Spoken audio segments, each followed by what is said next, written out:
Halo semuanya.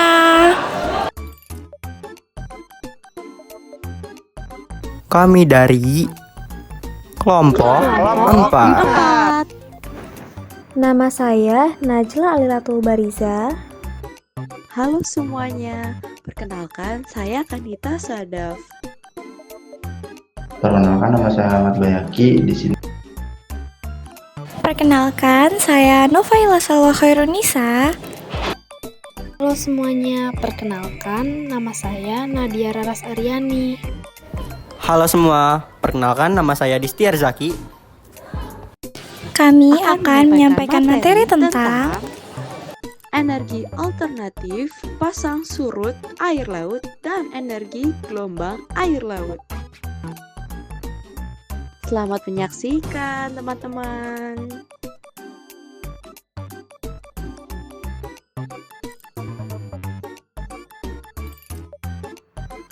Energi pasang surut atau tenaga pasut adalah tenaga yang dihasilkan dari pasang surut air laut dan menjadikannya tenaga dalam bentuk lain, terutama listrik. Energi pasang surut merupakan salah satu jenis energi terbarukan yang relatif lebih mudah diperkirakan jumlahnya dibandingkan tenaga angin dan tenaga surya.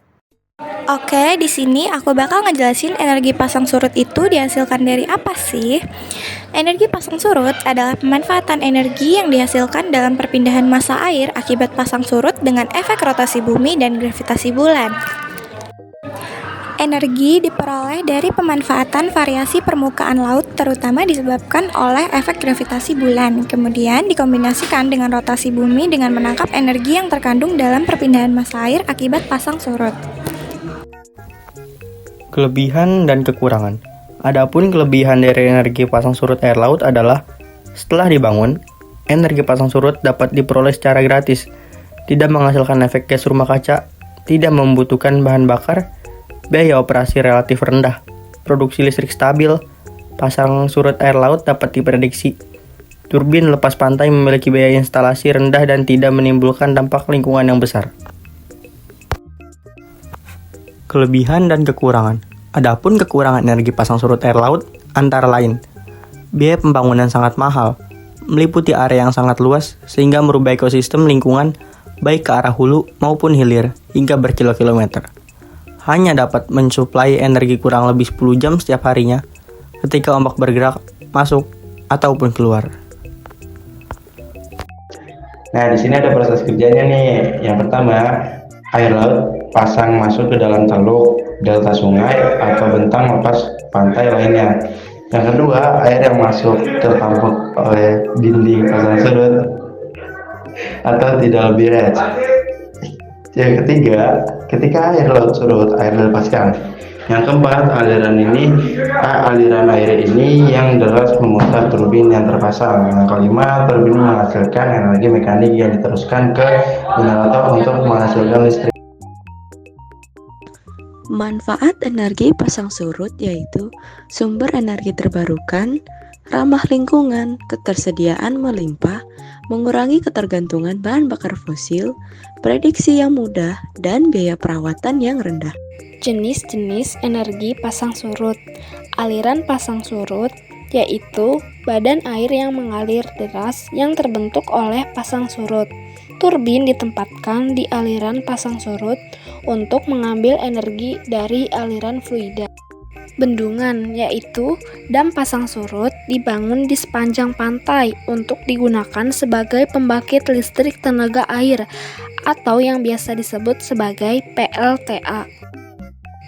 Laguna pasang surut adalah badan air laut yang sebagian tertutup oleh penghalang buatan manusia atau alami. Laguna ini berfungsi untuk memisahkan badan air dari pasang surut alami.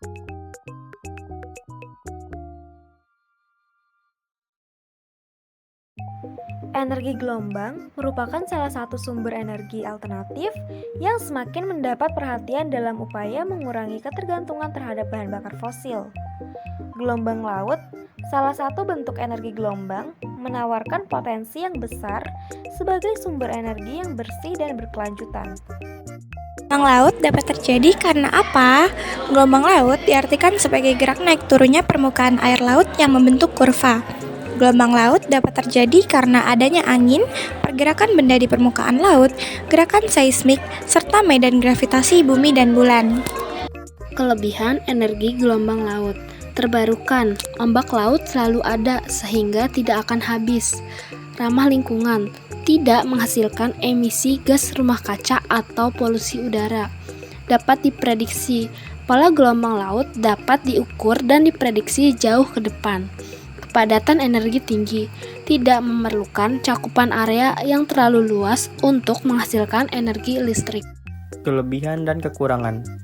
Yang kedua, kekurangan. Kapasitas terbatas, biaya tinggi, perangkat bertenaga gelombang dapat mengganggu habitat dan perilaku laut, dapat memicu perubahan pola migrasi dan perilaku spesies laut. Medan elektromagnetik yang dihasilkan oleh instalasi energi gelombang dapat mengganggu proses makan spesies laut. Nah, yang kedua, cara kerja energi gelombang laut. Energi gelombang laut bekerja dengan memanfaatkan gerakan naik turun air laut untuk menghasilkan energi listrik. Gelombang laut yang disebabkan oleh interaksi angin dan air membawa energi kinetik.